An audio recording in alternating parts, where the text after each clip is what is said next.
Look who's back.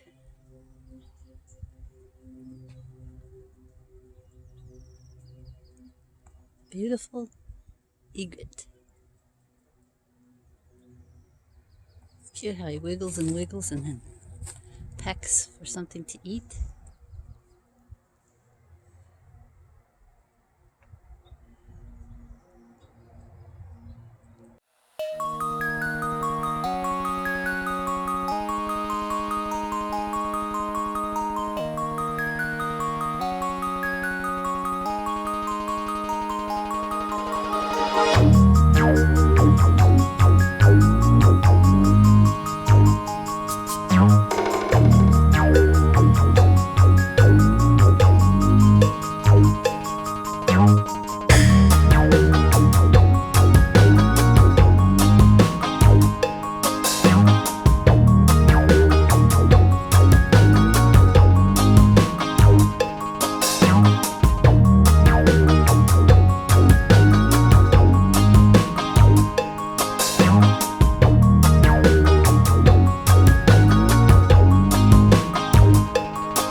Kiki, are you being the grocery guard today? Yeah? Are you on grocery patrol? She's security today. She's watching out for these groceries. I just came back from the grocery store. And there's her main interest. The 15-pound bag of dog food. Is that your dog food? Is that your dog food? Do you like it? Yeah. Okay, so we're bringing in the groceries. And check out these baby plants, these seedlings. Whoa, those bean seedlings are probably a foot tall. My goodness. Two of the really interesting things I have learned gardening in containers the last 2 years. And one is that gloves are still really nice to use. Even when you're watering, because sometimes you just get dirty things on your hands. I don't know. I don't like that. But, and the other thing I've learned is that originally I would put kitchen scraps in each of the buckets. Okay? And in fact, these last 3 white buckets that I have planted have kitchen scraps in them. But I have realized that in my climate, with my water and my soil here in Southern California, I'm in Sunset Zone 18. I'm in USD Zone 9. And when I put the kitchen scraps in the buckets or the bins, I have got a terrible smell. And I just don't enjoy that. I don't enjoy coming out and dinking around in my garden when it stinks. Now, but there is one place that I will allow to smell bad. And that's over here on the other side of the shed. Oh, helicopter going over. Hello. Policeman. Okay, so on this side of the shed I have 3 compost bins. And this area doesn't very often smell bad because I stir it. But if it does smell bad, it just reminds me I need to stir it and probably add a little bit more dried leaves or brown material. The other day it wasn't smelling very good, so I added some cardboard to this one, and that helps.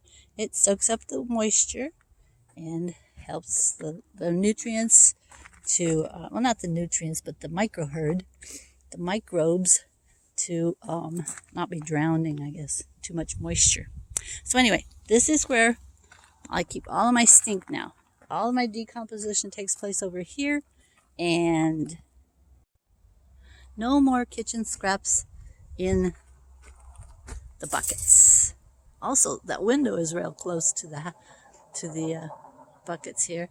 So if the wind's blowing right and kitchen scraps are decomposing, it's not nice. I'm all about the smell. I'm all about fresh air. So just an interesting couple of tips that I wanted to share with you today. Look at this. This is so funny. This is the bucket I had the cottonwood trees, poplars, the cuttings in. And I had it with 3 pots hooked together, some with zip ties and some with rope. And today it got really warm, and look at that, the bottom one just crumbled. That was pretty funny, huh?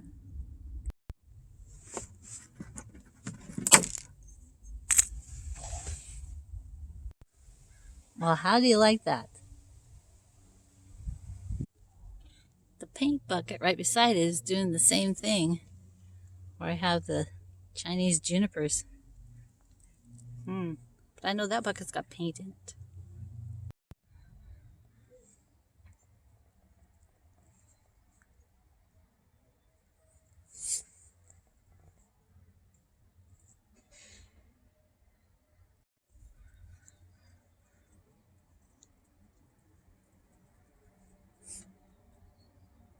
What are you doing? Huh? Are you playing like a roly-poly? Are you a roly-poly? I've been gradually getting these little seedlings used to the outdoors. And yesterday they were out most of the day in the full sun. And this morning I put them out real early so they get used to the cold mornings. And I have this little piece of plastic here that I'm going to put in this bucket, because this is the bucket I'm going to plant them in. But I've heard that when you transplant them, some of them get unhappy. So what I think I'll do with this bunch, I'm gradually cutting around the bottom of this container I have them in, so that when they're ready to totally come outside, I'm going to just pull off the bottom and leave everything intact and just plant the whole little plastic thing without the bottom, so they can go on out the bottom with their roots, and hopefully they'll all be happy. This is a bean. These I think are corn. These are cucurbits. I don't know which one's which. And these little wispy ones, I'm not sure, but I have some herbs planted in here. So nice. They sure did like the indoors at night. This pea plant is turning all yellow. It has a couple of pods that are ready that I'll probably eat today, and then I'll probably pull them out all together, compost the top, and plant something else in the bucket. Even the big, huge pea plant is approaching the last of its season here. It does have one blossom on it here, two blossoms coming and one up at the top. But for the most part, this one is turning yellow and is pretty much done. I have gotten so many peas off of this plant this year. They were so delicious. I'm going to plant a lot of these again next year. I've got some small seedlings coming up, so I'm going to put the lace over the top of them just to discourage anyone from nibbling on them. I've got a tiny one here and two little guys here. So I'll hook this with a clothespin, a few clothespins around the edge, and that should discourage anyone from nibbling on them. These broccoli seedlings look a little rough, but that's because somebody's been eating them. And you know who it is? It's me. Yeah, I come out and I cut off the biggest ones. Like I would cut off this one today and just several. Yesterday I put them in soup. They were so good and had so much nutrition. So they're almost done anyway for the year. As soon as it gets pretty hot, the broccoli doesn't really like it. I'm going to put water from the jugs of rainwater in this watering can. Then I'm going to water all the buckets and everything that's in the ground. And I'm going to water the cuttings, the pinyon pine seedlings. I'm going to water everything down this row. Hi, Precious. She found a ground squirrel yesterday. Ooh, I saw him run underneath the car right here. I saw his black tail disappear right under the car. She could smell him. And I'm going to water all these. And it takes about 3 gallons of water to water everything. And that leaves it so just a little bit drips out. Not a whole bunch, but just a little bit comes out in the back. Here, I'll show you here behind the strawberries.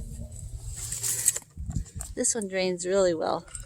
For strawberries, you're supposed to have really well draining soil. And then this one has a little bit of water in it. So I try to water to where it's just the right amount, where just a little bit comes out. I know that everything is moist in there and I don't waste too much. Precious, what are you finding, baby girl? What are you finding under there, huh? Are you a good girl? Where's the lizard? Huh? Where's the lizard? She knows that word. She's looking for the lizard. Where's a squirrely? Did you see a squirrely? So cute. Such a good doggy. And also today I'm taking down the lace from around the original pea plants. See how they just grab a hold of the lace with their tendrils? Then I'll be cutting this all up, putting it in the compost bin. I'm going to save all this lace in a plastic bag here so I can use it again.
Oh, that's going to be a lot of good nitrogen in the compost bin. Well, there's the last of it. I cut it all up with a pair of scissors. Gave a couple of the last pea pods to the dogs. And we are cleaned up and ready for summer. Summer plants in these buckets back here. And the microbes in the compost bin are going to have a banquet. I'm hanging the tomato cages in the shed, ready for the next climbing vines that I have. So I went through all these buckets, this one, picked out all of the pine needles. I started these with pine needles, and I don't think I'll do that again, because I don't think the plants really like the pine needles. And I fixed this one all up, picked out all the wood chips and leaves and all kinds of stuff. Got it all ready for a new batch of seedlings. Thank you so much for hanging out with me at the winter garden today. My new hat looks funny right there because I have a little piece of towel to make it sit right. Anyway, I will see you again next time. Thank you so much for tuning in and for following along my channel. See you again. Some Snowbird gardening. Jesus loves you. He's the exact image of the invisible God. Bye-bye. Mwah.